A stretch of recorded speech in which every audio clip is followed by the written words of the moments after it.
ஆண்டோட சமத்துக்கு போகிற ரொம்ப பறக்கிற ரேஸு. உன்னதத்தில் ஆண்டவர் வருகை வரும்பொழுது நம்முடைய உயிரை ஈஸியாக நினைச்சிடுறோம், நம்முடைய சரீரம் அப்படி நினைச்சிடுறோம், எழும்பிடும். உங்களுக்கு தெரியுமா, புறா குஞ்சு பார்த்துருக்கீங்களா? புறா முட்டை புறா குஞ்சு பார்த்துருக்கீங்களா? கால் வலிக்கலாம் அந்த புறா குஞ்சு தான் நினச்சிப்பாங்க, சூப் வச்சு கொடுப்பாங்க, தொழுன்னு இருக்கும். மற்றபடி புறா பறக்கிற மாதிரி இருக்கும். அந்த முட்டையிலேருந்து ஒரு 10 நாளில் அது தொழுன்னு இவ்வளோ பெரிய கறி உள்ளதாக செய்து இருக்கும். பாலுக்குனால இவ்வளோ பெரிய தண்டியை செய்தியாக இருக்கும். அது அண்டின்னு சொல்லுவாங்க. அந்த அண்டி கரைஞ்சாதான் அந்த புறா என்ன செய்ய முடியும், பறக்க முடியும்.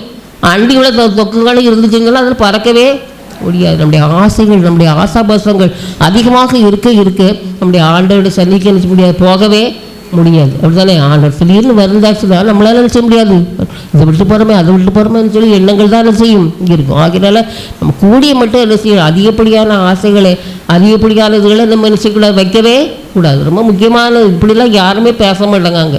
நம்ம சர்ச்சில் எப்படி பேசுகிறாங்களா, ஆசீர்வாதம் தருவார் காண தருவார் தான். ஆனாலும் நம்ம அளவில் எப்படி வச்சுக்கிடணும், அதை ரொம்ப நம்முடைய இருதயத்தை அப்படின்னு லேசாக்கி வைத்துக் கொள்ள வேண்டும். அத்தான் செய்தால் வருவார். அவருடைய கிருபை, அவருடைய இரக்கங்களுக்கு முடிவே கிடையாது. எப்படி இருக்கும் பொழுது, ஆண்டவருடைய பிள்ளைகளாக நம்ம இருக்கும் பொழுது மட்டும்தான். பாருங்கள், 2022ஆம் ஆண்டு நமக்கு மிகவும் ஆசீர்வாதமாக இன்னும் ஆண்டவரோடு கிட்டி சேரத்தக்கதான ஒரு வருடமாக நமக்கு கிடைக்க ஆண்டவர் நமக்கு உதவி செய்யணும். கொடுங்கள் அப்பொழுது உங்களுக்கு கொடுக்கப்படும் ஆண்டவர் என்ன செய்தார் சொன்னார். ஆகையினால ரொம்ப முடியாதவங்க உலகத்தில் எவ்வளோ பேர் இருக்காங்க அப்படிங்கிறத நம்மளால் யோசிக்கவே முடியல. பாருங்கள், இந்த மழை காலங்களெல்லாம் இந்த பாலத்துக்கு அடிகளெல்லாம் ஆட்கள் குடும்பமாக வசிக்கிறாங்க. எங்கே போய் தங்குவாங்க, என்ன சாப்பிடுவாங்க, சின்ன இதுக்கடையில் குடும்பம் இருந்து பிள்ளைங்களாம் என்ன செய்கிறாங்க இருக்கிறாங்க. அதனால ஆண்டவர்களாக நம்ம என்ன செய்யணும், எந்த நிலைமையிலையும் இருக்கணும், எந்த சூழ்நிலையிலையும் இருக்கணும்.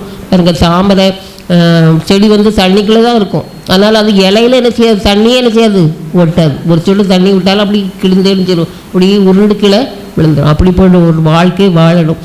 அதுக்கு தான் நம்மளை ஆண்டவர் என்ன செய்தார், நான் உலகத்தார் அல்லது போல நீங்களும் உலகத்தார் அல்லன்னு சொன்னார். அப்படிப்பட்ட ஒரு கிருபைகளை நம்ம பெற்றுக்கொள்ளணும். அனுதினம் ஆண்டவரை நோக்கி முன்னேறி செல்லணும். அதுதான் நம்முடைய நோக்கமாக இருக்கணும். அப்படி இருந்தால் மட்டும்தான் ஆவிக்குரிய ஆசீர்வாதங்களை பெற்றுக்கொள்ளணும். முதலாவது நம்ம ஆவிக்குரிய ஆசீர்வாதங்களை பெற்றுக்கொள்ளலாம். இந்த உலகத்து ஆசீர்வாதம்லாம் ஆண்டவர் நமக்கு நல்லாவே என்ன செய்வார், தந்துடுவார். ஆகையினால இன்னும் ஆண்டவரோட நெருங்கி கிட்டு சேர ஆண்டவர் நமக்கு உதவி செய்வாராக. ஆமாம்.